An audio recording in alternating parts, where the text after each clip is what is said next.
17/10/2023। मीठे बच्चे, तुम आत्माओं को अपना अपना रथ है। मैं हूँ निराकार। मुझे भी कल्प में एक ही बार रथ चाहिए। मैं ब्रह्मा का अनुभवी वृद्ध रथ उधार लेता हूँ। प्रश्न है, किस निश्चय के आधार पर शरीर का भान भूलना अति सहज है? क्या उत्तर हो सकता है? कौन सा निश्चय हो जाए कि शरीर का भान सहज ही भूल जाए? ये निश्चय। तुम बच्चों ने निश्चय से कहा कि बाबा हम आपके बन गए, तो जिसके बनते हैं उसके जैसा बनना होता है ना। जो सजनी होती है, साजन के घर जाती है, तो उसके अनुरूप उसको अपने आप को ढालना पड़ता है। क्यों? क्योंकि उसको ये निश्चय हो जाता है कि ये मेरा साजन है, ये मेरा सहजन है, मेरे साथ निभाने वाला। ऐसे तो बाप का बनना माना ही शरीर का भान भूलना। जैसे शिव बाबा इस रथ पर आता और चला जाता, ऐसे तुम बच्चे भी प्रैक्टिस करो इस रथ पर आने और जाने की। अशरीरी बनने का अभ्यास करो। इसमें मुश्किल का अनुभव नहीं होना चाहिए। इसका मतलब मुश्किल है, तभी तो बाबा कह रहे हैं कि मुश्किल का अनुभव नहीं होना चाहिए, क्योंकि ये पता है ना हमें कि इतना समय से हमारा संस्कार पड़ गया देह में रहने का, तो मुश्किल तो थोड़ी लगेगी, लेकिन अनुभव नहीं होना चाहिए। अपने को निराकारी आत्मा समझ बाप को याद करो। गीत है ओम नमो शिवाय। क्या मतलब? ओम मतलब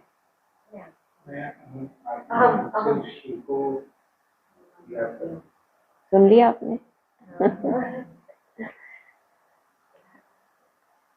ओम शांति।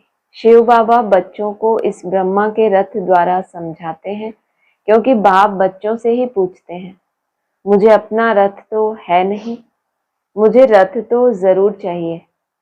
जैसे तुम हर एक आत्मा को अपना अपना रथ है, जिससे तुम्हारा अपनापन है। अपना उसको कहा जाता है जिससे आपका अपनापन हो। कोई हमारा अपना हो, ब्लड रिलेशन में हो और उससे अपनापन ही ना हो, तो वो अपना हुआ? अपना माना जिसके अंदर, जिसमें आपका अपनापन है। तो बाबा कह रहे हैं हर एक आत्मा को अपना अपना रथ है। ब्रह्मा विष्णु शंकर को भी सूक्ष्म शरीर है ना। सदा ही निराकारी तो केवल एक मैं ही हूँ। कंपैरिजन किया जा रहा है। तुम बच्चों को अपना अपना रथ है। तुमसे ऊपर लेवल पे कौन? विष्णु शंकर। उनको भी अपना अपना क्या है? सूक्ष्म शरीर है, रथ नहीं, सूक्ष्म शरीर। तो वो उसकी स्मृति में है, और उनके मुकाबले में बिल्कुल स्मृति में अपनापन है ही नहीं। तभी तो अव्यक्त हूं ना। हूँ ज्योतिर्लिंगम, लेकिन अव्यक्त हूँ, क्योंकि अपनापन है ही नहीं। लक्ष्मी नारायण आदि सब आत्माओं को शरीर रूपी रथ है जरूर, जिसको अश्व कहते हैं। है तो मनुष्य ना। मनुष्यों की ही बात समझाई जाती है, जानवरों की बातें जानवर जाने। यहाँ तो मनुष्य सृष्टि है, तो बाप भी मनुष्यों को बैठ समझाते हैं। मनुष्य में भी जो आत्मा है उनको बैठ समझाते हैं, डायरेक्ट पूछते हैं। तुम हर एक को अपना अपना शरीर है। एक तो हो गए जानवर बुद्धि। जैसे जानवर की बुद्धि कैसी होती है? एक लिमिट की बुद्धि होती है ना, इंसानों जैसी तो नहीं। उससे ऊपर कैटेगरी मनुष्य। फिर बाबा कह रहे हैं मनुष्य में भी जो आत्मा है उनको बैठ समझाते हैं। उन मनन चिंतन करने वालों में भी कोई आत्मा बनते हैं, जो बीच बीच में मैं आत्मा हूँ। उनमें भी जो आत्माएं हैं उनको बैठ समझाता हूँ। जानवर की बातें तो जानवर ही जाने। कहते हैं ना, भैंस के आगे बीन बजाने से क्या फायदा। तो वही चीज है ना, आपकी भी ताकत लग गई और भैंस भैंस की भैंस ही रही। डायरेक्ट पूछते हैं, तुम हर एक को अपना अपना शरीर है। हर एक आत्मा शरीर लेती है और छोड़ती है। मनुष्य तो कह देते हैं कि आत्मा 84 लाख जन्म लेती है। यह भूल है, जबकि तुम 84 जन्म लेकर ही बिल्कुल फां हो गए, माना एकदम थक गए, सिर्फ 84 जन्म, तो 84 लाख अगर लेते तो इतनी एनर्जी है? कितने तंग हो गए हो, तो 84 लाख जन्मों की तो बात ही नहीं। यह है मनुष्यों के गपोड़े। तो बाप समझाते हैं, तुम आत्माओं का भी अपना अपना रथ है, मुझे भी तो रथ चाहिए ना। मैं तुम्हारा बेहद का बाप हूँ।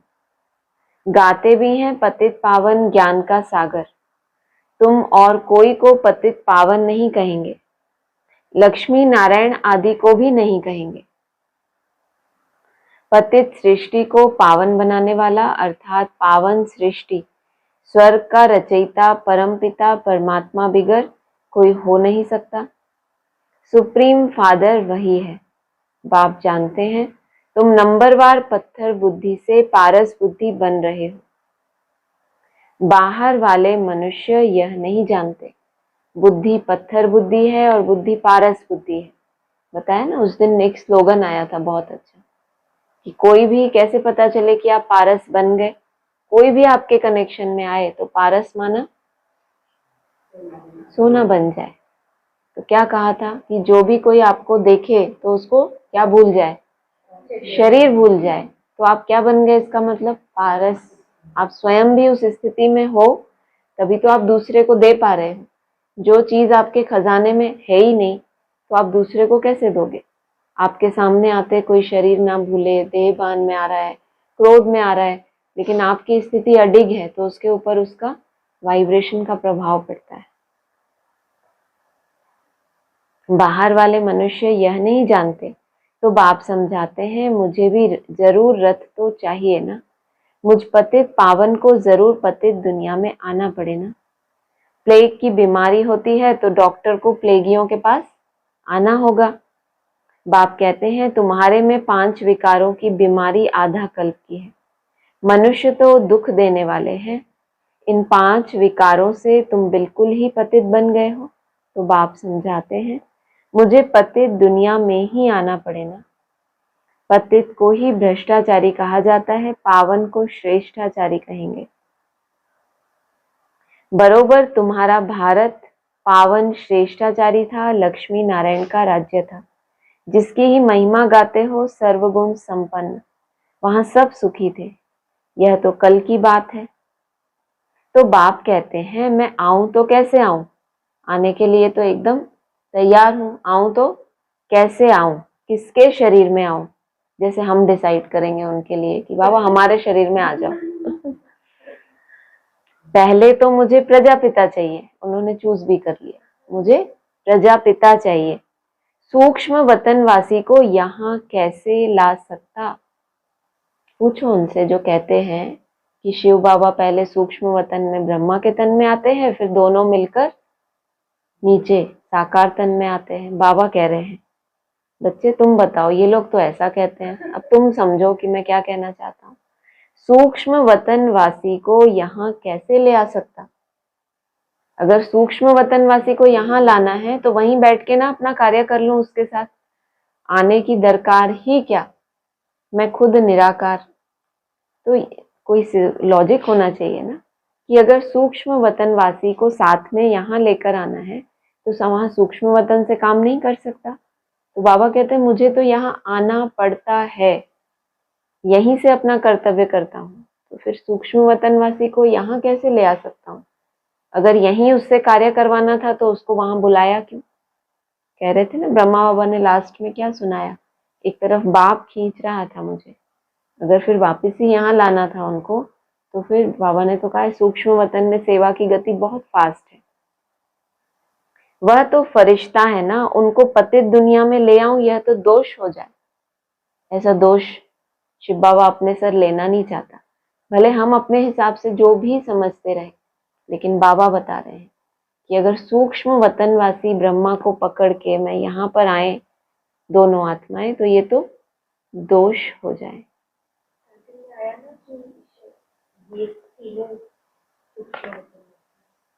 जो संपूर्ण स्वरूप धारण करने वाले सूक्ष्म शरीरधारी देवताएं हैं उनकी बात है, जो हमारे संपन्न स्वरूप है।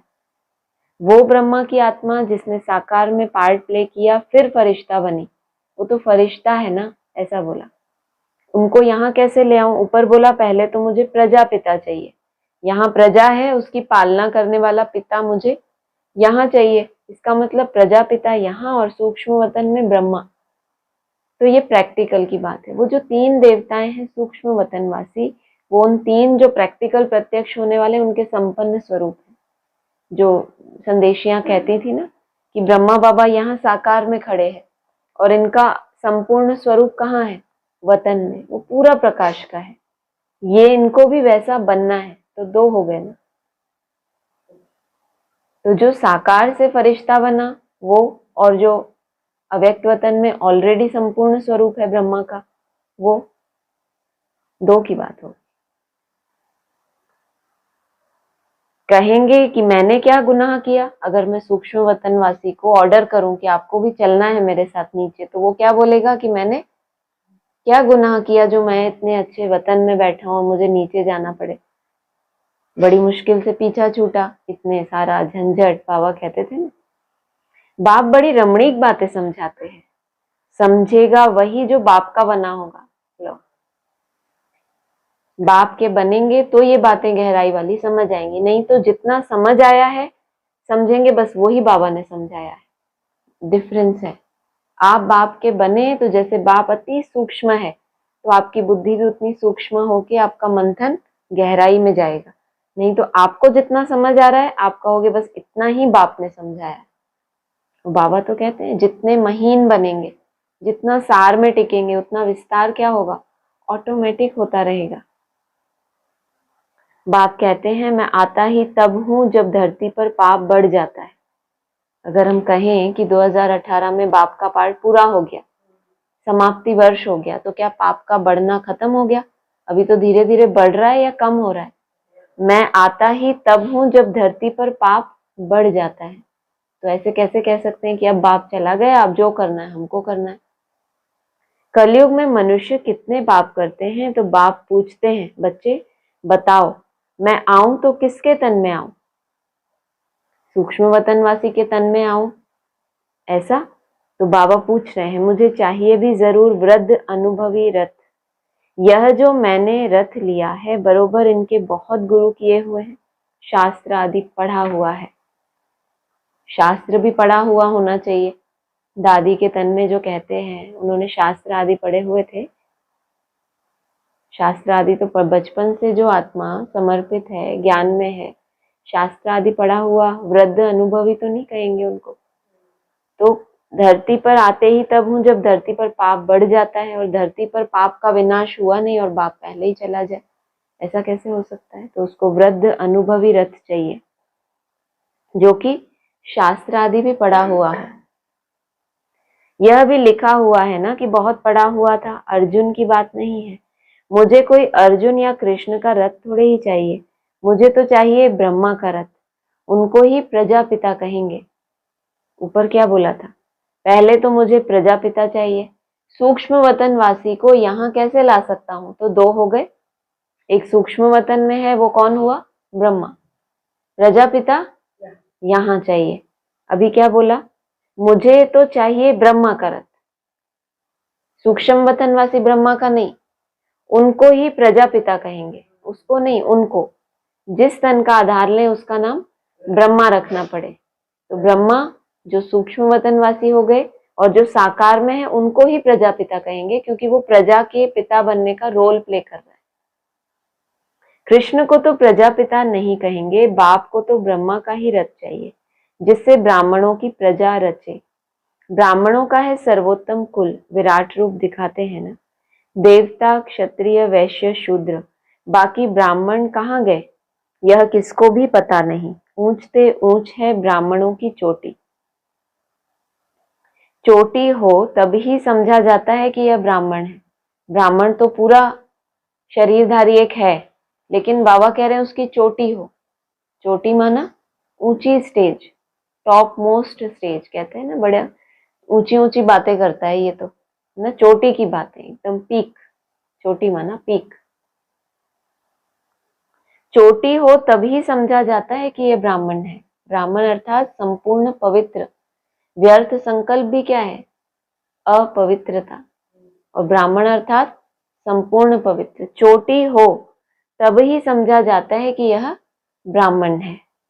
सच्ची सच्ची चोटी तो तुम्हारी है। तुम चोटी की स्थिति में जाने का पुरुषार्थ करते हो। तुम राज ऋषि हो, बड़ी चोटी वाले। ऋषि उनको कहा जाता है जो पवित्र रहते हैं। तुम हो राज योगी, राज ऋषि। राजाई के लिए तपस्या कर रहे हो, वह मुक्ति के लिए हठ योग की तपस्या करते हैं। तुम जीवन मुक्ति राजाई के लिए राज योग की तपस्या कर रहे हो। तुम्हारा नाम ही है शिव शक्ति। शिव बाबा तुम्हें री इनकारनेट करते हैं, तो तुम फिर से भारत में जन्म लेते हो। जन्म लिया है ना। कोई कोई ने भले जन्म लिया है, परंतु समझते नहीं है कि हम शिव बाबा के बने हैं, उनके पास जन्म लिया है। माना बाबा के बनना, इसका मतलब शरीर का भान भूल जाना। परम धाम जाते हैं तो हम लाल प्रकाश, सूक्ष्म वतन में फरिश्तों की दुनिया, जो स्थान चेंज करते हैं वैसी स्थिति बनाते हैं ना मन की। तो बाबा कह रहे हैं कोई कोई बच्चे भले बाबा तुम्हें री इनकारनेट करते हैं। माना ये जो ब्राह्मण जन्म आपको मिला है, ये आपको किसने दिया? बाप ने आपको ये जन्म दिया, री इनकारनेट किया, पुनर्जन्म मिला आपको।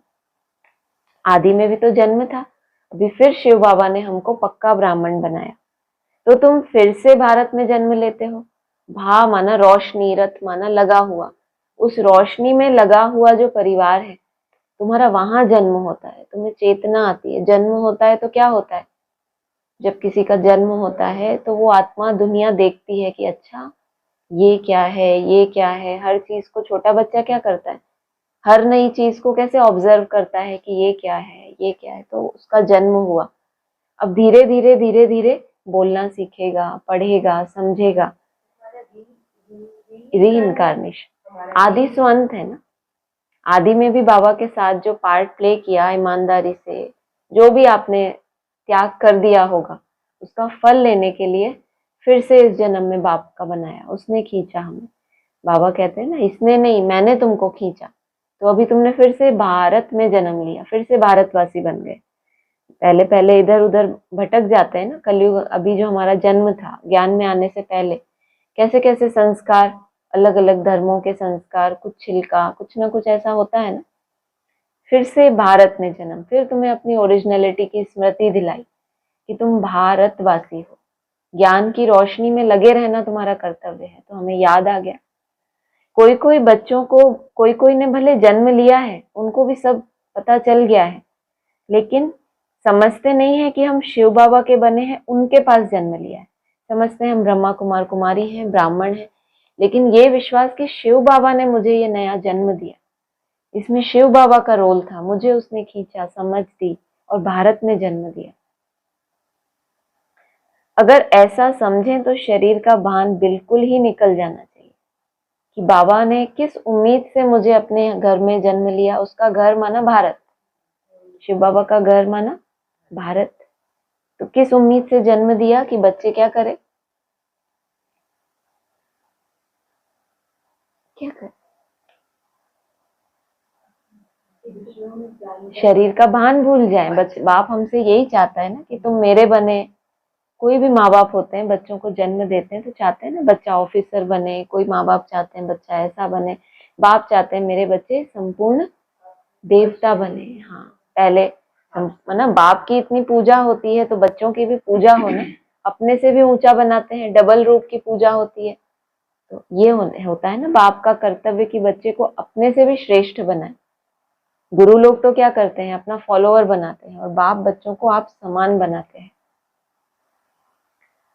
अगर ऐसा समझें तो शरीर का भान बिल्कुल ही निकल जाना चाहिए। जैसे शिव बाबा निराकार इस रथ में है, तुम भी अपने को निराकार आत्मा समझो। बाप कहते हैं बच्चे मुझे याद करो, अब वापस घर चलना है। तुम तो पहले अशरीरी थे, फिर देवी या देवता का शरीर लिया, फिर क्षत्रिय शरीर, फिर वैश्य, फिर शूद्र शरीर। अभी फिर तुम अशरीरी बनो। तुम मुझ निराकार को ही कहते हो बाबा। अभी हम आपके बने हैं, हमको वापस जाना है। देह को तो ले नहीं चलना है। हे आत्माएं, अब मुझ बाप को और स्वीट होम को याद करो। मनुष्य जब विलायत से लौटते हैं तो कहते हैं चलो अपने स्वीट होम भारत में चले। विलायत से जब लौटते हैं, घूमने फिरने गए, भूल गए थे अपने धर्म को, कल्चर को, तो चले गए। फिर उनको स्मृति आती है, जब वहां से वैराग आ जाता है, बहुत दुख मिलता है। कहते हैं ना बाबा, देवता धर्म है सबसे जास्ती सुख देने वाला, बाकी दूसरे धर्म तो आपको अधीन बनाने वाले हैं। तो फिर क्या करते हैं, चलो अपने स्वीट होम भारत में चले, जहां जन्म लिया था वहां फिर लौटे। सभी ने कभी ना कभी भारतवासी जो बने हैं वर्तमान समय, फिर ऐसा समय आता है कि दूसरे दूसरे धर्मों में कन्वर्ट भी होते हैं। कोई कोई सदा तो तने में नहीं रहेंगे ना, झाड़ कैसा दिखाया, कभी इधर कभी इधर, तो वो टाल टालियों में भटकने के बाद उनको क्या वैराग आता है कि चलो अब कहाँ चले, स्वीट होम भारत में चले, जहां हमने पहले भी जन्म लिया था, हमको बुद्धि में ये नया ज्ञान मिला था, फिर भी हम क्या हुए, दूसरों से प्रभावित होते रहे। तो फिर उनको स्मृति आती है, जहां जन्म लिया था, जहां से हमको ये नवीन पुरुषार्थ करने का अवसर मिला, चलो अब वहीं लौटे। उनको समझ आ जाता है। मनुष्य मरते हैं तो जहां जन्म लिया था उनको वहां ले जाते हैं। समझते हैं भारत की मिट्टी का बना हुआ है तो वह मिट्टी भारत में ही छोड़े। यहाँ इन्होंने जन्म लिया था, जब मर जाते हैं तो फिर उनको समझते हैं कि जहां जन्म लिया था उनको वहीं ले जाएं, अपने यहीं से मूल है ना उनका। तो बाबा भी ऐसा करता है। बाबा जानता है कि ये बहुत निश्चय बुद्धि होके भारतवासी बने थे, तो उनको वापस अंत समय में बाबा फिर अपने ही धरती पर लेकर आते हैं। भारत की मिट्टी का बना हुआ है, भले इसमें देहभान है, देहभान की मिट्टी है, लेकिन कहीं ना कहीं भारत वाली क्वालिटी भी है। तो वह मिट्टी भारत में ही छोड़े, तो उनमें ही समा जाए। जो भी इसको स्टेज पानी है, प्रजा में भी आना है, देहभान कुछ ना कुछ रहना भी है, तो भी भारत में ही रहे। झाड़ू पोछा भी करे तो भारत में रह के करे ना, रॉयल फैमिली का दास दासी भी बने तो भी कहाँ रहे, भारत में रहे, तो भी उसका क्या है, ये बहुत बड़ा सौभाग्य है। बाप कहते हैं मेरा जन्म भी भारत में है, शिव जयंती भी मनाते हो, मेरे नाम तो ढेर रख दिए हैं, कहते हैं हर हर महादेव, सबके दुख काटने वाला वह भी मैं ही हूँ, शंकर नहीं है, उसके द्वारा भी मैं ही हूँ। गायन होता है साकार का, गायन हुआ है महादेव के रूप में शंकर का, तभी तो इतना बाबा को बोलना पड़ रहा है कि वह भी मैं ही हूँ। जरूर गायन किसका होता है, साकार रथधारी का। महादेव दुनिया किसको कहती है, शंकर को। लेकिन बाबा हमें बता रहे हैं कि उसके द्वारा भी कर्तव्य किसने किया, मैं ही हूँ, मतलब मैं हूं ना। ब्रह्मा सर्विस पर हाजिर है और फिर जो स्थापना करते हैं वही विष्णु के दो रूप से पालना करेंगे। मुझे प्रजापिता ब्रह्मा जरूर चाहिए। ब्रह्मा सर्विस पर हाजिर है तो भी, ब्रह्मा अव्यक्त होते हुए भी सर्विस पर हाजिर है तो भी मुझे प्रजापिता ब्रह्मा जरूर चाहिए, क्योंकि कोटों में कोई में कोई होने, एक नई प्रजा, एक नया झाड़ लगना है, उसका पिता भी तो मुझे यहाँ चाहिए ना। जो सृष्टि रच गई, जिसका विस्तार हो गया, अब उसमें से जो सार निकलेगा उसके लिए मुझे क्या चाहिए, प्रजापिता चाहिए। उन मनुष्यों में भी जो आत्माएं हैं उनको बैठ पढ़ाता हूँ, तो उन आत्माओं का चुनाव तो करना पड़े ना बाप को, कौन आत्मा बना, या किसने देह को ही पकड़ लिया कि बस इस तन में भगवान आया था और कोई नहीं। बाबा ने कहा तुमको ब्रह्मा का चित्र भी कभी नहीं रखना चाहिए। मैं सिखाता हूँ ब्रह्मा द्वारा, ये तो एक निमित्त है, निमित्त को तो नहीं, लेकिन जो करण करावनहार है उसको याद करना है ना। आदिदेव का बरोबर मंदिर भी है। आदिदेव किसका बच्चा है, कोई बताए कि उनका बाप कौन था, चैलेंज करते हैं बाबा। आदिदेव तक सीमित है, कोई बताए कि उनका बाप कौन था। आदिदेव प्रजापिता ब्रह्मा है, उनका बाप है शिव। यह जगत पिता जगत अम्बा का यादगार मंदिर है। इस आदिदेव ब्रह्मा के रथ में बाप ने बैठ ज्ञान सुनाया है। जगत पिता जगदम्बा आदिदेव आदि देवी, एक ही व्यक्तित्व के इतने सारे नाम देने की कोई दरकार पड़ती है ऐसा? हम सबका एक एक नाम है, ऐसी कहीं आपको जरूरत लगती है कि इनको 3-4 नाम दे दें, फिर कभी उनको शीतल बुलाएं, कभी हीतल बुलाएं, ऐसी महसूस होती है जरूरत? क्यों? एक ही नाम काफी है, एक ही नाम काफी है। तो बाबा क्यों हमें इतना मुरलियों में कंफ्यूज करते हैं? एक्चुअली बाबा ऐसी पहेलियां, कोई होते हैं ना बहुत इंटेलिजेंट लोग, तो उनका पेपर लिया जाता है, तो उनको ऐसी ऐसी पहेलियां दी जाती है कि अब ये इसका क्या जवाब ढूंढते हैं, ताकि उनका ये स्किल बढ़े, ब्रेन में इंटेलेक्चुअल जो पावर है, स्किल्स हैं, और इसको कहते हैं ना एक्सरसाइज, ब्रेन की एक्सरसाइज। तो हमारी एक्सरसाइज ये है, मन बुद्धि जितनी सूक्ष्म आपकी है, वो आप एक एक चीज का आपको मतलब समझ आए कि बाबा ने ऊपर ये बोला, नीचे ये बोला। तो बाबा देखना चाहता है कि मनुष्यों में भी आत्मा कौन बने हैं। जितना बाप ने बता दिया सरल भाषा में, वो तो समझना सबके लिए आसान है। तो क्या गहराई है, क्या अंतर है, इतने करोड़ आत्माओं को संदेश मिला और आप कहते हो कि नंबरवार है। तो ये तो सबको ही ज्ञान पता है, 4 युग हुए, ऐसे स्वदर्शन चक्र फिराओ, फरिश्ता बनो। कोई तो डिफरेंस होगा ना। जो माला तैयार हुई वो भी सिर्फ 108 की, जिसको बाप ने अपने गले में डाला। तो बाबा कह रहे हैं जगत पिता जगदम्बा का यादगार मंदिर है। ये हो गए प्रवृत्ति मार्ग। इस आदिदेव ब्रह्मा के रथ में बाप ने बैठ ज्ञान सुनाया। कोठरी में सब बच्चे बैठे हैं, सभी का मंदिर तो नहीं बनाएंगे ना। मुख्य है 108 की माला, तो 108 कोठरियां बना दी हैं, 108 की ही पूजा होती है। मुख्य है शिव बाबा, फिर ब्रह्मा सरस्वती युगल। वह शिव बाबा है फूल, उनको अपना शरीर नहीं है, उसको उस शरीर से अपनापन है ही नहीं। ब्रह्मा सरस्वती को अपना शरीर है, माला शरीर धारियों की बनी हुई है। सब माला को पूजते हैं, पूज कर पूरा करेंगे, फिर शिव बाबा को नमस्कार करेंगे। ये जो पूरी माला होती है उसका सिमरन करते हैं, सबको रिगार्ड देंगे, और लास्ट में शिव बाबा को, फूल को क्या करते हैं, आंखों पे रखते हैं ना, तो फूल को क्या करेंगे, नमस्कार, कि तुमने इतनी श्रेष्ठ आत्माओं के संगठन को इन करोड़ों ब्राह्मणों की सृष्टि में से चुना। तो ऐसा कोई पेपर भी तो लिया होगा ना शिव बाबा ने कि किस आधार पे चुनाव किया जाए।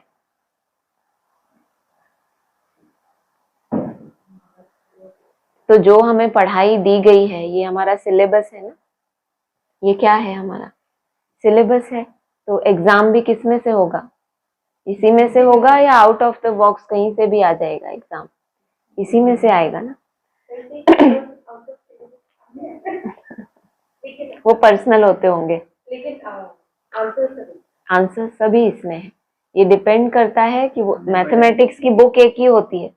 एक बंदा टॉप करता है, एक बंदा बिल्कुल ही जीरो पे पहुंच जाता है। तो सिलेबस तो एक ही जैसा, अच्छे से अच्छा उन्होंने भी बुक्स खरीदी होंगी, खर्चा किया होगा, तो पुरुषार्थ की जो मेहनत है, लेकिन उतना ही बाबा ने कहा ना मनुष्यों में भी जो आत्मा है, बाप उनको बैठ समझाते हैं।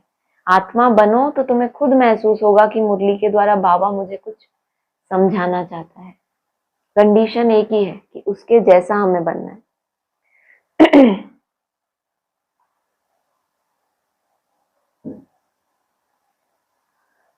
पूज कर पूरा करेंगे, फिर शिव बाबा को नमस्कार करेंगे। जो माला में आए हैं उनकी बात नहीं है, जो माला में नहीं है वही तो माला के मनकों को रिगार्ड देंगे ना कि अरे आप माला में आए, तो एक एक मनके का सिमरन करेंगे, ये फलानी आत्मा कितनी श्रेष्ठ, सबकी महिमा उनकी बुद्धि में बैठेगी।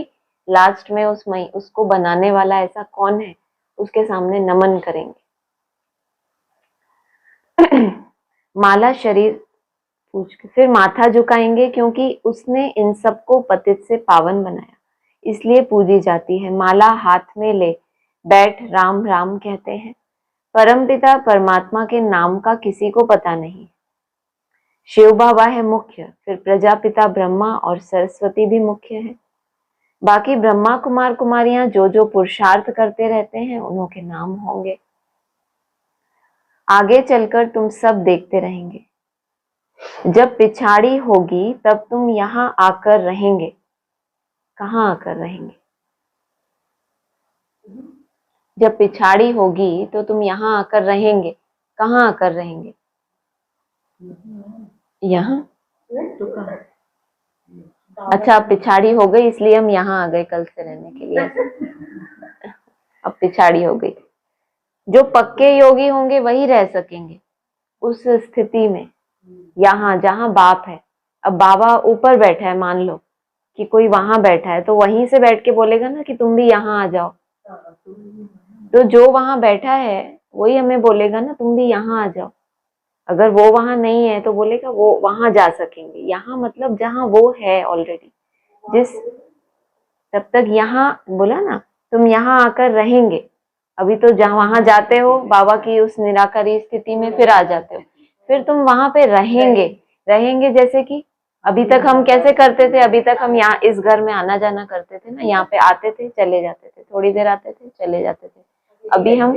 अब हम यहाँ रहेंगे, मतलब अब उस स्थिति में हमें रुकना, यहीं रहूंगे। जो पक्के योगी होंगे वही रह सकेंगे।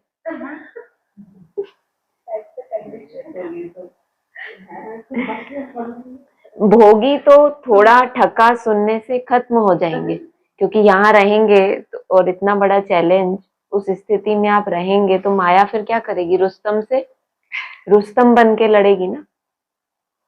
नहीं तो क्या होगा? भोगी होगा तो थोड़ा भी ठक्का सुनने से, ठक्का मतलब क्या होता है? किसी ने जोर से, अभी हम बैठे हैं, किसी ने जोर से आपके छत पे कोई कांच तोड़ दिया, ठक्का हुआ ना।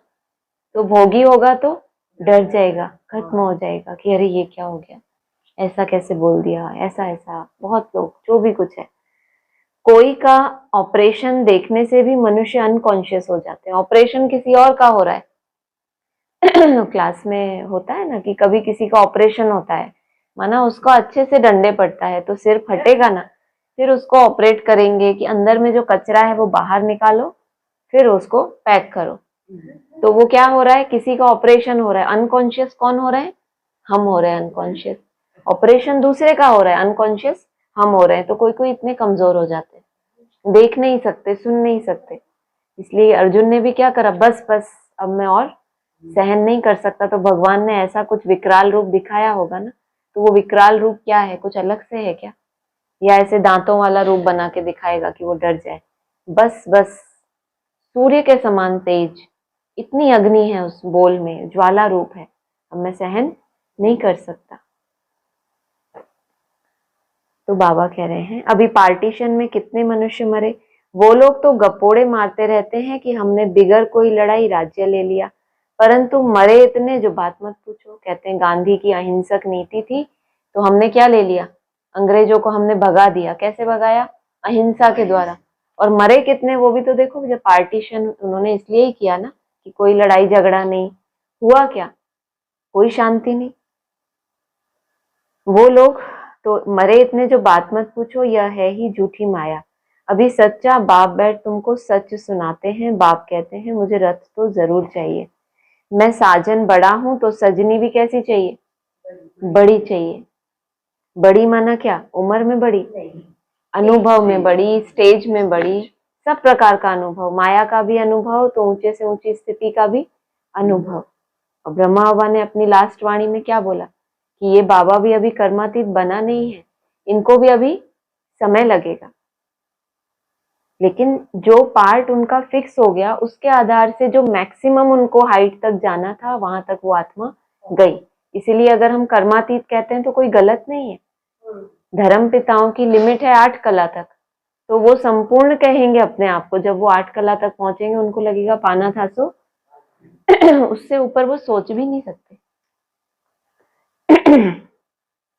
तो बाबा कह रहे हैं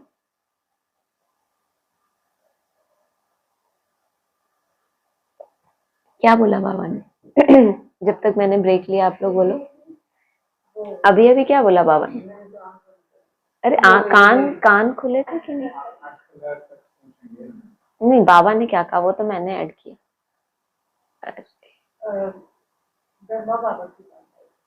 मुरली में क्या आया था? योगी बताएंगे। अरे मैं साजन बड़ा हूं तो सजनी भी यहाँ भी वर्क करना चाहिए हमें। ये हमारी एक एक्सरसाइज है, ब्रेन को काम पे लगाना। तो वो सोएगा नहीं, सुस्त नहीं बनेगा। जब कोई एक्सरसाइज करता है ना तो सुस्ती उसकी खत्म होती है। तो अभी क्या करना होता है कि ब्रेन की एक्सरसाइज करनी होती है हमें, इसलिए थोड़ा थोड़ा हमें।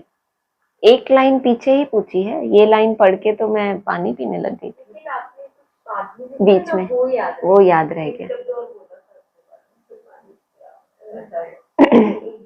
काफी कुछ बोला, अब ज्यादा बोलते हो। सरस्वती है ब्रह्मा मुख वंशावली, वह कोई ब्रह्मा की युगल नहीं है, ब्रह्मा की बेटी है। उनको फिर जगत अम्बा क्यों कहते हैं? क्योंकि यह मेल है ना, तो माताओं की संभाल के लिए उनको रखा है। ब्रह्मा मुख वंशावली सरस्वती तो ब्रह्मा की बेटी हो गई। मम्मा तो जवान है, ब्रह्मा तो बूढ़ा है। सरस्वती जवान ब्रह्मा की स्त्री शोभती भी नहीं, हाफ पार्टनर कहला ना सके। तो अभी तुम समझ गए हो, तो बाप कहते हैं मुझे इस ब्रह्मा का शरीर लोन लेना पड़ता है। ऊपर क्या बोला? जगत पिता जगदम्बा का यादगार मंदिर है। यादगार, यहाँ कह रहे हैं सरस्वती को जगदम्बा इसीलिए नहीं कहा कि वो ब्रह्मा की युगल है, इसीलिए कहा कि वो बच्चों की संभाल के लिए, माताओं कन्याओं की संभाल के लिए उनको रखा है, इसीलिए वो जगत अम्बा है।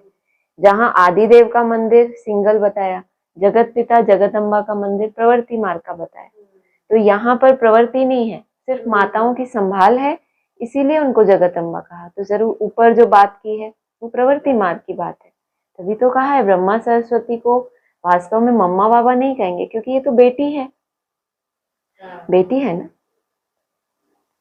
हाफ पार्टनर कहला ना सके। अभी तुम समझ गए हो, तो बाप कहते हैं मुझे इस ब्रह्मा का शरीर लोन लेना पड़ता है। उधार पर तो बहुत लेते हैं, ब्राह्मण को खिलाते हैं तो वह आत्मा आकर ब्राह्मण के शरीर का आधार लेगी। आत्मा वह छोड़कर आती है क्या? नहीं। यह तो बच्चों को समझाया गया है कि ड्रामा में साक्षात्कार की रस्म रिवाज पहले से नोंद है। यहाँ भी बुलाते हैं, आत्मा जो बुलाने की रिवाज है वो किसकी रिवाज है? साक्षात्कार की रस्म रिवाज है, पहले से नोंदी हुई है। कोई कोई बच्चे होते हैं साक्षात्कार के आधार से आगे बढ़ते हैं, कोई स्नेह के आधार से आगे बढ़ते हैं, कोई ज्ञान के आधार से आगे बढ़ते हैं, और कोई अपनी स्थिति इतनी परिपक्व कर लेते हैं कि उनको किसी की दरकार ही नहीं।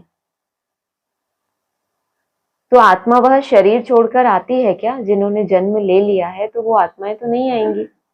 नहीं, यह तो बच्चों को समझाया गया है कि ड्रामा में साक्षात्कार की रस्म रिवाज पहले से नोंद है।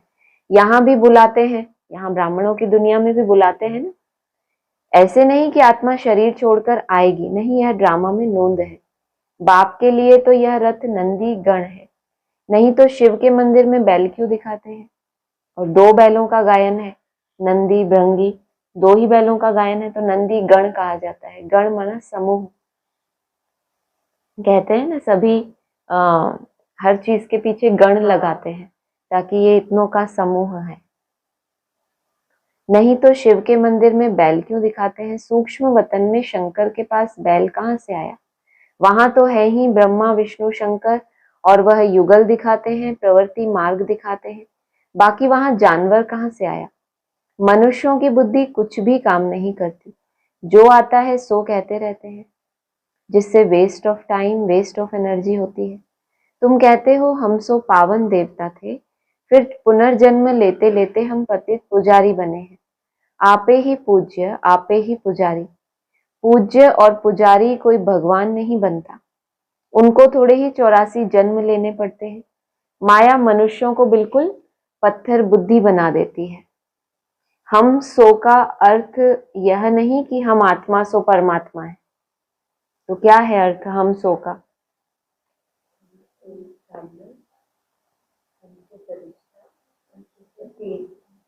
हम ही सो पूज्य हैं, वही देवता हैं, फिर वही पुजारी बनते हैं। हम सो ब्राह्मण सो देवता बनेंगे, पुनर्जन्म लेते आएंगे। कितनी अच्छी समझानी है। बाप कहते हैं मैंने जिसमें प्रवेश किया है इसने बहुत गुरु किए, शास्त्र पढ़े, जन्म भी पूरे 84 लिए हुए हैं। यह नहीं जानता हम तुमको इन सहित बताता हूँ, इनके साथ साथ तुमको भी बताता हूँ। ये भी भूले हुए हैं कि इन्होंने भी कभी 84 जन्म लिए हैं।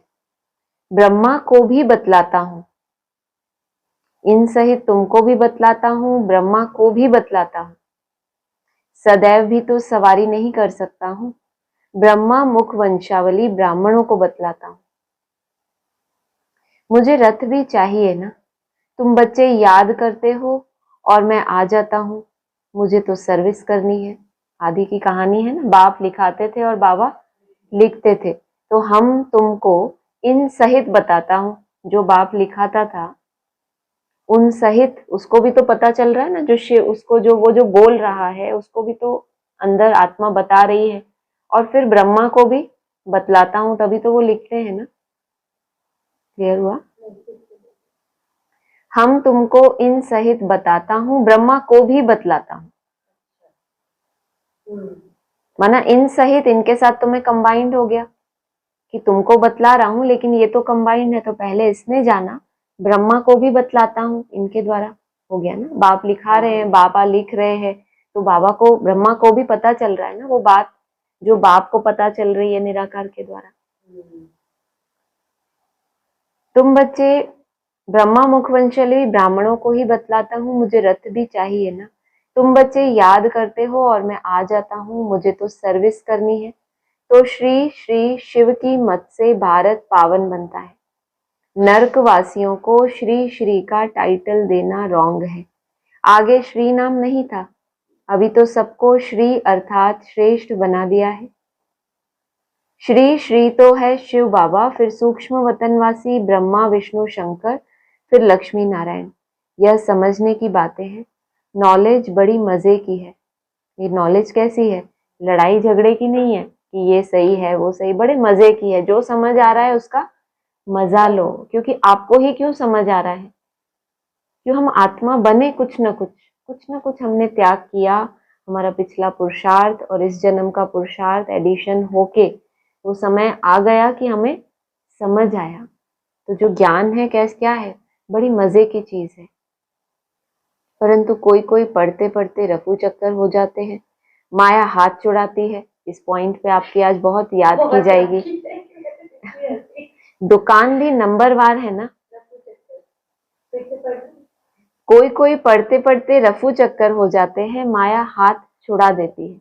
रफू चक्कर हो गए ना, माया ने हाथ छुड़ाया ना, नींद में हाँ हाँ बोलते जाओ।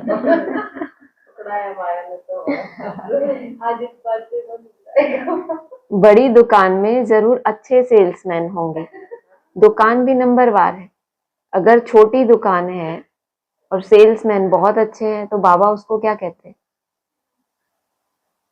क्या लाइन है यहाँ पे? छोटी दुकान है और हम नहीं, ये तो मैंने पूछा। बाबा ने क्या बोला? दुकान भी नंबरवार है, बड़ी दुकान में जरूर अच्छे सेल्समैन होंगे। इसका मतलब अच्छे सेल्समैन हैं तो दुकान बड़ी है। ये नहीं कि बड़ी है तो अच्छे सेल्समैन है ही। अच्छे सेल्समैन हैं उस हिसाब से वो बड़ी है, नहीं तो वो कितनी भी बड़ी है बाबा के हिसाब से वो। तो दुकान भी नंबरवार है।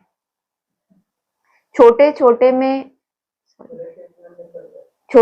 में कम होंगे तो बड़ी दुकान पर जाना चाहिए जहां महारथी हो।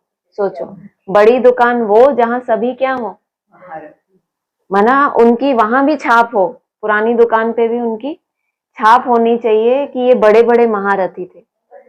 निमित्त के मुख से भी निकले कि इतनी रॉयल, इतनी योगी आत्मा है, इतनी रॉयल, उनके मुख से बार बार निकले। तो कोई महारथी, इतना हर्ट किसी को क्यों हो जब कोई ऐसे महारथी हो, तभी तो हो ना। तो बाबा कह रहे हैं छोटे छोटे में कम होंगे, महारथी कम होंगे, तो बड़ी दुकान पर जाना चाहिए जहां महारथी हो। इनविटेशन बाबा दे रहे हैं। देखो राजन भाई, आपका जो लक्ष्य है कि इनविटेशन तो आओ हमारी दुकान में, बाबा कह रहे हैं, आप कह रहे हो कि भाई इतने हमारे महारथी सब योगी आत्माएं, रॉयल आत्माएं, सब टाइटल भी आप दे रहे हैं। तो बाबा कह रहे हैं तो बड़ी दुकान पर जाना चाहिए जहां महारथी हो। दुकान बाहर से बड़ी दिखे वो नहीं, जहां महारथी हो वो है बड़ा। इसलिए बोला ना, साजन बड़ा है तो सजनी भी बड़ी चाहिए। माताओं को तो टाइम बहुत रहता है, आप लोगों को बहुत टाइम रहता है, हमें ऐसे ही बुद्धू बनाते हो। याद के लिए भी आपके पास बहुत टाइम रहता है। ये बाबा ने मतलब आपके पास पुरुषार्थ ना कम होने का कोई बहाना नहीं है, बाबा के हिसाब से बहुत टाइम है आपके पास। वही टाइम की तो बाबा बात कर रहे हैं कि चार्ट हमारा अच्छे से अच्छा हमारे पास, मतलब बाबा ने कंपेयर किया पुरुषों से। आपको किससे कंपेयर किया? कितना टाइम है आपके पास? ऐसा कोई तकलीफ तो नहीं है कि जितना वो व्यस्त है, इसीलिए उनको छूट ज्यादा मिलती है। इसलिए आप कहते हो ना क्यों उनको ऐसा, तो आप उतना हेक्टिक लाइफस्टाइल में रहो और फिर 3-4 घंटे भी कर पाओ तो वो फिर आपका भी गिना जाएगा। पुरुषों को धंधा आदि करना है तो बिजी रहते हैं, उनके साथ हमें compete नहीं करना है, हमारी इनके साथ रहे, माताओं के साथ। खाना पकाया बस, माताएं तो फ्री हैं। अरे बाबा ने भी वही बोला, खाना पकाया और बस। वह तुम पर फिर बंधन डालते हैं। सुनते हैं कि ब्रह्मा कुमारियों के पास जाने से विष बंद हो जाएगा तो रोकते हैं। शिव बाबा ऐसी तिरकनी, तिरकनी सिंधी वर्ड है, फिसलने वाली चीज है जो घड़ी घड़ी भूल जाती है, ऐसी फिसलने वाली चीज है वो, सोचो। और कोई कोई कहते हैं कि हम तो याद में ही रहते हैं, हम जो वाचा सेवा करते हैं वो याद ही है, हमें क्या अलग से याद करना है। शिव बाबा क्या बता रहे कि वो इतनी फिसलने वाली चीज है कि तुम उसको घड़ी घड़ी भूल जाती हो। बाप बिल्कुल सहज रास्ता बताते हैं कि मुझे याद करो तो तुम्हारे पाप भी कट जाएंगे और मैं फिसलता भी रहूंगा, ये पहले ही बता दिया। फिर भी तुम क्या करो, मुझे नहीं, वो होता है ना, तुम भागो मैं पकड़ता हूँ, तो वो फिसलता रहेगा और आप क्या करो, उसके पीछे पड़ जाओ। पीछे पड़ जाओगे तो एक टाइम ऐसा आएगा ना, पकड़ ही लोगे। कितना मजा आता है कोई चीज के पीछे हम बहुत पड़े और वो हमारे हाथ ही ना आए और एकदम से ऐसे पकड़ लें तो कितनी विक्ट्री वाली फीलिंग आती है ना, वो वाली फीलिंग आती है, विक्ट्री। याद नहीं करेंगे तो पाप भी नहीं कटेंगे और साथ भी नहीं ले जाऊंगा। फिर सजा भी खानी पड़ेगी, कितनी सारी दिक्कतें। भक्ति मार्ग में छाछ पीते आए, अभी तक क्या पी रहे थे? इसलिए आत्मा में ताकत नहीं भरी। छाछ कितना भी पियो आप। छाछ, छाछ मीन्स मट्ठा, मतलब मक्खन अलग होने के बाद जो मक्खन तो तुमने सतयुग त्रेता में खाकर पूरा कर दिया, बाकी द्वापर कलयुग में क्या रही? छाछ रही। उसी में ही सुख ढूंढते रहे ना, कहाँ सतयुग त्रेता का सुख। अभी द्वापर कलयुग में भी हम सुख ढूंढते हैं ना, ये खा लूं तो सुख मिलेगा, ना है छाछ 10 मिनट सुख देगी, 2-3 मिनट, उससे ज्यादा क्या सुख देगी, नहीं दे सकती। बाकी छाछ रह जाती है। छाछ भी पहले अच्छी मिलती है, फिर उसमें भी पानी मिलता जाता है, ये भी होता है ना। सब हर बात की 4 अवस्थाएं हैं, ज्ञान की भी 4 अवस्थाएं, स्थितियों की भी 4 अवस्थाएं, संगम युग की भी 4 अवस्थाएं, तो ये छाछ की भी 4 अवस्थाएं। सतयुग त्रेता में घी दूध की नदी बहती है, अभी तो घी कितना महंगा हो गया है। सतयुग त्रेता की जब स्थिति थी तुम्हारी तो क्या था? घी दूध की नदियां। घी मतलब क्या? याद, शुद्ध याद, सिर्फ याद नहीं। मिक्सचैरिटी वाली याद है तो तेल, तेल का भी दीपक जलता है, लेकिन अच्छा क्या माना जाता है? शुद्ध घी का दीपक। माना आत्मा रूपी दीपक जले तो उसमें एक बाप की ही याद हो, ऐसा दीपक भगवान के सामने रखना कि मैं आत्मा बना और मेरी बुद्धि में आपकी ही याद है। तो इस यादगार में आज तक भी मूर्तियों के सामने दीपक जलाते हैं। रॉयल होते हैं तो घी का दीपक जलाते हैं, नहीं तो कुछ का भी जला देते हैं कि अरे कोई नहीं, आपने नहीं देखा घर में बासी तेल पड़ा होता है, खराब तेल है तो दीपक जलाते रहते हैं। हाँ, तो जो बहुत रॉयल आत्माएं होती हैं उनकी बहुत शुद्ध भावना है, तो उनके अंदर वो संस्कार है कि भगवान को याद भी करना है, चार्ट भी भेजना है, तो कैसे? जितना हो सके मैंने एक्यूरेट अपनी मेहनत की, मेहनत एक्यूरेट हो, याद एक्यूरेट नहीं, लेकिन ईमानदारी से हमने जो भी किया वो अभी के टाइम पर घी ही है। अभी तो घी कितना महंगा हो गया। जो बहुत अमीर होंगे, जो बहुत दिन भर में याद करते होंगे, उनके पास थोड़ा सा अच्छा स्टॉक इकट्ठा होता होगा, इसलिए कह रहे हैं माताओं के पास टाइम बहुत रहता है। थोड़ा थोड़ा करके भी हर घंटे में से 10-10 मिनट। जरूरी कहना ना, फिर आपको काम गए तभी तो कह रहे हैं। हाँ, इसलिए ज्यादा याद करना पड़े आपको। पुरुषों को कम याद करे तो भी चलेगा, बिजी बहुत है, धन भी तो अर्जित कर रहे हैं ना। तो माताओं को ज्यादा मना, हर घंटे में से कोशिश करे 10-15 मिनट तो खींचना ही है, अच्छे वाले 10 मिनट अच्छे वाले। ऐसे करते करते सारे दिन में करेंगे तो कितना घी इकट्ठा हो जाएगा। तो घी निकालती हैं, कौन निकालता है घी? गोपियां। छाछ का मंथन करती है, फिर मक्खन आता है, फिर क्या निकलता है उसका? गोपियां ही करती है ना ये काम की पांडव करते हैं। पांडवों को तो लिफ्ट मिल जाएगी आगे चल के, क्योंकि सहयोगी है ना। फिर भी वो सूर्यवंशी कहलाते हैं, चंद्रवंशी। आप कहाँ चंद्रवंशी कहलाते हैं? आता है जो सूर्यवंशी कहलाते हैं वो थोड़ी ना कोई धंधे बिजनेस करते होते हैं।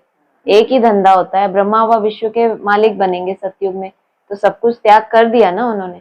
एक टाइम पे आगे चल के पांडवों से बाबा सब त्याग करा दिया, कुछ धंधा दौरी करने की दरकार नहीं। तब वो जो पुरुषार्थ करेंगे तब वो शक्तियों को क्रॉस कर जाएंगे, क्योंकि शक्तियों के पास पहले भी इतना समय था। और पांडव लास्ट में उनको चांस मिला, ऊंची स्टेज पर जाकर गल मरे। बाबा ने कहा है ये चीज कि पुरुषों में मतलब ये वैराग्य, आज दुनिया में भी सन्यासी जो भी होते हैं, पुरुष ज्यादा होते हैं महिलाएं होती हैं, तो वैराग्य ज्यादा किसमें हुआ और मोह ज्यादा किसमें हुआ? बहुत ऊंची स्टेज पे चले गए, द्रौपदी नहीं जा पाई ऊंची स्टेज पे, वो देहभान रह गया। देह का ओना कन्याओं माताओं में ज्यादा होता है, देह का ओना, मोह भी ज्यादा होता है। तो बाबा ने कहा अगर माताएं मोह को जीत लें तो विश्व की मालिक बन सकती हैं, लेकिन ये कायदा नहीं है। हमेशा वो असिस्टेंट बनी, क्यों? क्योंकि यहाँ बीज डाला ना, तो यहाँ बीज डाला ना, गलो देहभान से। जैसे जगदम्बा को क्या दिखाते हैं? आदि शक्ति। सृष्टि की शुरुआत ब्रह्मा विष्णु शंकर की शुरुआत भी वहां से हुई। ब्रह्मा विष्णु शंकर की शुरुआत कहाँ से बताते हैं? आदि शक्ति से। तो उसने भी तो पुरुषार्थ किया। वो आत्मा ऐसी कैसे बन गई कि 3 देवताओं को भी जन्म देने वाली? है ना, सैम थोड़े पांडव तो 5, ज्यादा करके लौकिक दुनिया में भी सन्यासी घर बार छोड़ के वैराग आ जाता है बच्चों से। माताओं को ऐसे आ पाता है? कर ही नहीं सकती, नहीं, आता ही नहीं है। आ सकता है। बाबा कहते हैं अगर उस माता का शरीर छूट जाए तो क्या बच्चों की पालना नहीं होगी? तो भी तो होगी ना, लेकिन वो वैराग्य ठीक है। लेकिन ये अपनी प्रकृति जो हमें मिली है उसका भी सम्मान करना चाहिए। कभी भी हम प्रकृति, पिछले जन्म में पुरुष प्रकृति थी, उस प्रकृति के साथ कुछ इनबिल्ट संस्कार आपको गिफ्ट रूप में मिलते हैं। तो इसी कारण से लौकिक में देखो ना, आप सन्यासी कैसे घर बार छोड़ के, फीमेल्स को आपने बहुत रेयर कहीं देखा होगा, तो यहाँ भी तो रेयर ऐसी आत्माएं होंगी ना। ऐसे तो नहीं कि नहीं ही होंगी बिल्कुल। हम ऐसे इंफीरियरिटी में ही पूरा संगम युग रहे अगर फीमेल को, तो ऐसा तो हम आगे बढ़ने के लिए क्या कर रहे हैं कि वो पुरुषों को भी बोला देहभान से गल मरे, तो हम गल मरे ना। करने में भलाई है हमारी, ना कि ये सोचने में कि ऐसा क्यों। जो आपको सही नहीं लग रहा तो सैंपल बनो। अगर आपको लगता है कि फीमेल्स का ऐसा है तो सैंपल बनो। तो बाबा का तो यहाँ पे ऐसे ही सिखाया है ना कि बेहद का पैरा, तो कहीं एक्चुअली छोड़ के थोड़ी जाता। मैं मिसाल क्यों ऐसा दे रही हूँ कि बेहद में भी जो पुरुष होते हैं, बाबा ने कहा है एडवांस ज्ञान में, निराकारी स्टेज में जल्दी स्थित हो जाते हैं। उनको देह का इतना होना नहीं होता है। कन्या माताओं की देह सुंदर है, जो भी है एक प्रकृति का अपना, हाँ मतलब एक संस्कार है वो, उसके लिए आप में आपका उसमें कोई ऐसा पर्टिकुलर दोष नहीं है कि अरे हमारा ऐसा। वो बाबा ने प्रकृति बताई है कि पुरुष निराकारी स्टेज में जल्दी टिक जाते हैं। तीनों देवताएं पुरुष हैं, भगवान पुरुष तन का आधार लेते हैं। फीमेल असिस्टेंट हो सकती है कि अपनी प्योरिटी के कारण अपनी भावनाएं इतनी शुद्ध है, माना जो हमारे अंदर क्वालिटीज हैं, हम भावुक हैं, तो उनको भी तो हम शुद्ध बना सकते हैं ना। आपके अंदर भावनाएं बहुत अच्छी हैं, आप निराकारी स्टेज में नहीं, लेकिन शुभ संकल्प आपके पास बहुत है, तो क्या आप शुभ संकल्प से भारत की सेवा नहीं कर सकते? माना निराकारी स्थिति में जाना अलग बात है, लेकिन उनका भी असिस्टेंट क्यों बताया, देवियों का नाम आगे देवताओं का पीछे, क्योंकि उनके उन शुभ वाइब्रेशन ने उनको उस स्थिति में पहुंचाया। तो हर एक का अपना एक रोल होता है। आप घर में ऐसा नहीं कह सकते कि हस्बैंड कमा रहा है तो मैं भी कमाऊं, मैं क्यों खाना पकाऊं, है ना। हर एक का फैमिली में भी एक रोल होता है ना, कि ये हैं तो इनका क्या कर्तव्य है, बच्चों को क्या पार्ट प्ले करना है, पेरेंट्स को कैसा पार्ट प्ले, तो हम टैली नहीं कर सकते ना। तो ये भगवान का भी ऐसा प्रकृति के आधार से कुछ नियम बंधे हुए हैं, उसमें भी कोई आत्मा टॉप तो करती होगी ना। लक्ष्मी नाम क्यों पड़ा? लक्ष्य को मैंने प्राप्त किया, लक्ष्मी मुझे मिल गया लक्ष्य। फीमेल्स को लक्ष्य ही मिला है नारी से लक्ष्मी बनने का, ना कि नारायण बनने का, क्योंकि नारायण को विश्व का कार्यभार संभालना है, वो ताकत उस चोले में होती है, वो संस्कार होता है। आपको ऐसी अपने आप से उम्मीद है कि भाई हम ऐसे हम राज्य भाग्य चलाए, किसी को सजा देने का हो तो आपको इतना वो स्ट्रिक्टनेस फील होती है अपने अंदर? माँ हो तो वैसी वाली फीलिंग्स हैं आपके अंदर, तो आप बहुत अच्छी पालना कर सकते हो। तो लक्ष्मी को क्या दिया? धन की देवी बनाया कि तुम धन रखो और बच्चों को बहुत खिलाओ पिलाओ, पालना करो। और नारायण को शेष शैया पे भी बैठे और युद्ध कर रहे हैं, ये असुर को मारा, लक्ष्मी को देखा, उसके अंदर वो कठोरता थोड़ी है कि वो जाके एक एक का संहार करे। तो एक अपना अपना रोल है, इसमें हम डिनाई नहीं कर सकते। मैं वही कह रही हूँ ना कि उनमें भी कैटेगरी है, मतलब कर सकते हैं अगर वो चांस मिले तो मैं वही कह रही हूँ ना कि आदि शक्ति को आदि शक्ति क्यों दिखाया है? शिव ने उस शक्ति को इतना सक्षम बना के आगे किया, वो अपनी ताकत से नहीं बनी। मेरा थोड़ा बाबा के साथ थोड़ा प्रॉब्लम उस शक्ति को भी शिव ने इतना समर्थ बना के आगे किया है, वो अपनी ताकत से नहीं गई है। बाप भक्ति मार्ग में सीरियल देखो, महादेव सीरियल, वो बोलती है कि मैं महाकाली रूप धारण नहीं करूंगी, मैं क्यों ऐसा करूं? उसको बहुत समझाते हैं कि इसमें बहुत कल्याण है, वो मजबूरी में वो रूप धारण करती है कि बाप का डायरेक्शन है, कहाँ काली बनना है, कहाँ शीतला बनना है। तो बाबा हमें कहते हैं ना, तुम्हें ये खबर होनी चाहिए, अब तुम शिव के अंडर में हो तो वो तुम्हें जैसा भी चलाए, शिव को तो नहीं क्रॉस करेगी ना, शक्ति कितनी भी श्रेष्ठ हो शिव को तो नहीं क्रॉस करेगी। उसका भी रचयिता तो दिखाया है ना भक्ति मार्ग में, वो उसके ऑर्डर पे उसने महाकाली रूप धारण किया था।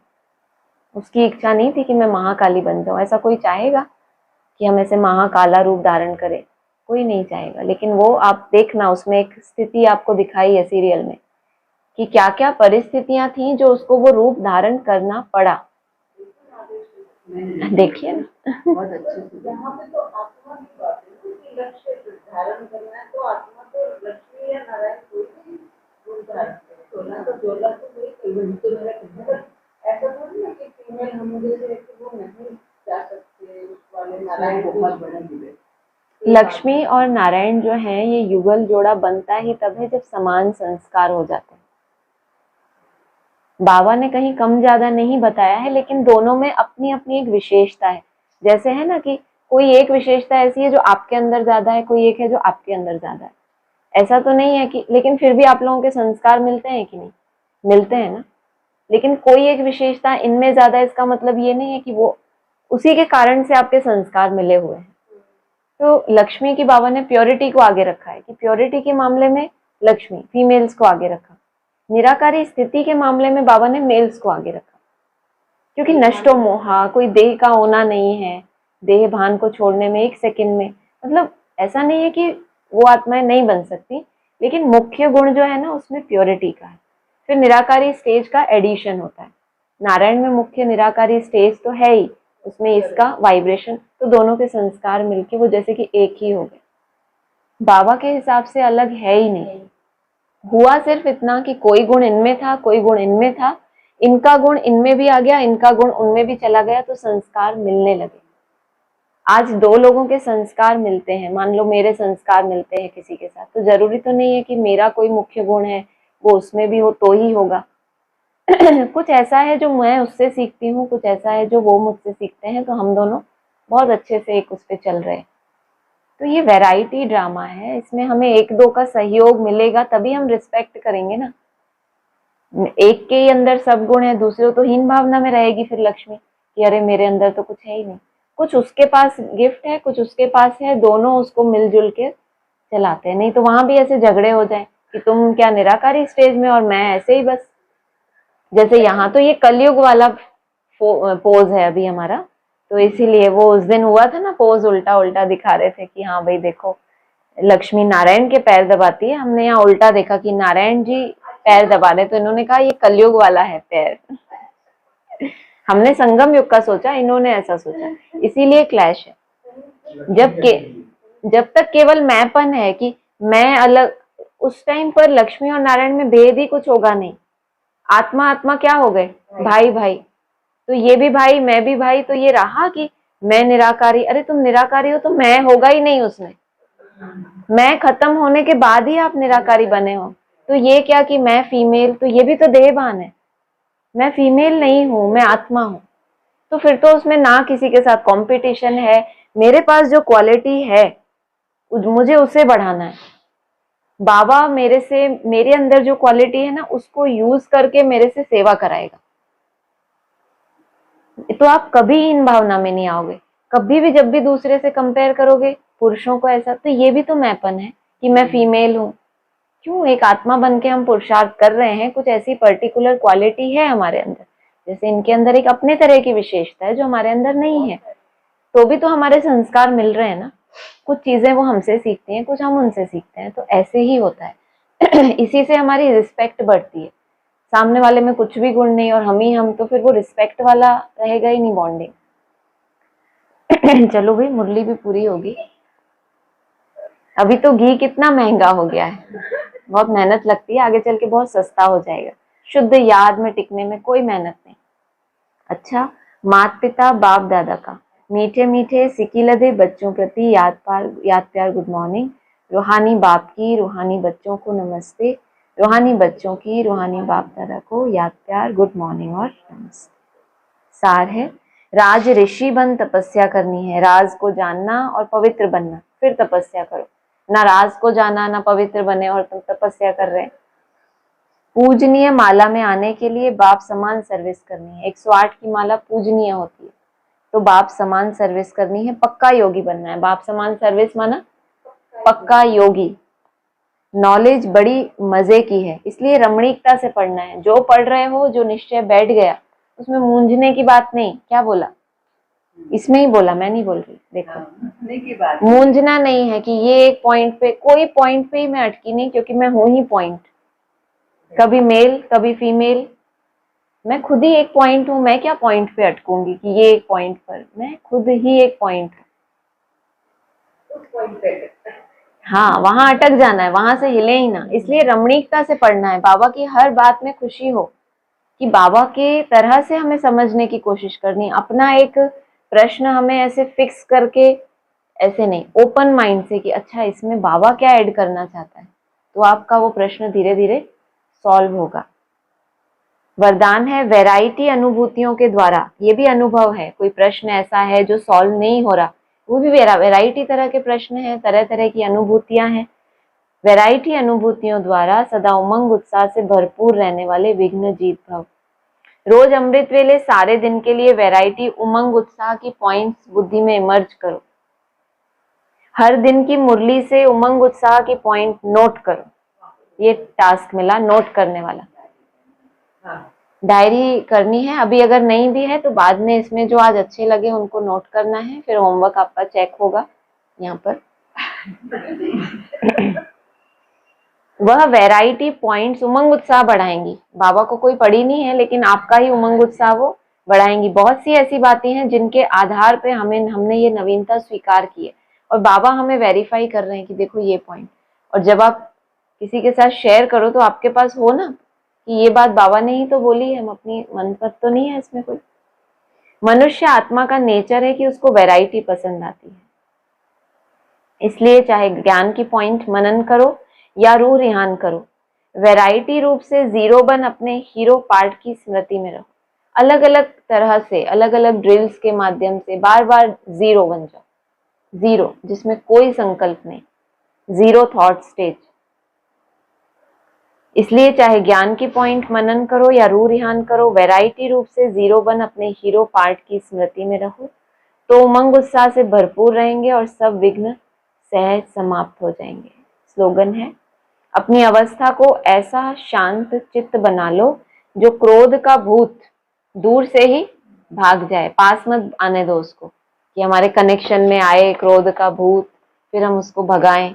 खुद इतने शांत चित्त बनो कि आपके ऑरा में वही आत्माएं आए जो आपके समान ऑरा वाली। दूसरे को आने का हक ही नहीं। जैसे वो होती है ना लक्ष्मण रेखा, उसको खींच दिया, लक्ष्मण ने क्या बोला, इससे बाहर नहीं जाना। तो हमारे जिस तरह के शुद्ध संकल्प, शांत चित्त, अपने चित्त को चेक करना है, शांत है, उतावला तो नहीं हो रहा, विघ्न तो नहीं आ रहा। वो जितना शांत रहेगा, आपके नजदीक वो आत्माएं आ ही नहीं सकेंगी जो क्रोध के भूत वाली। अच्छा, ओम शांति।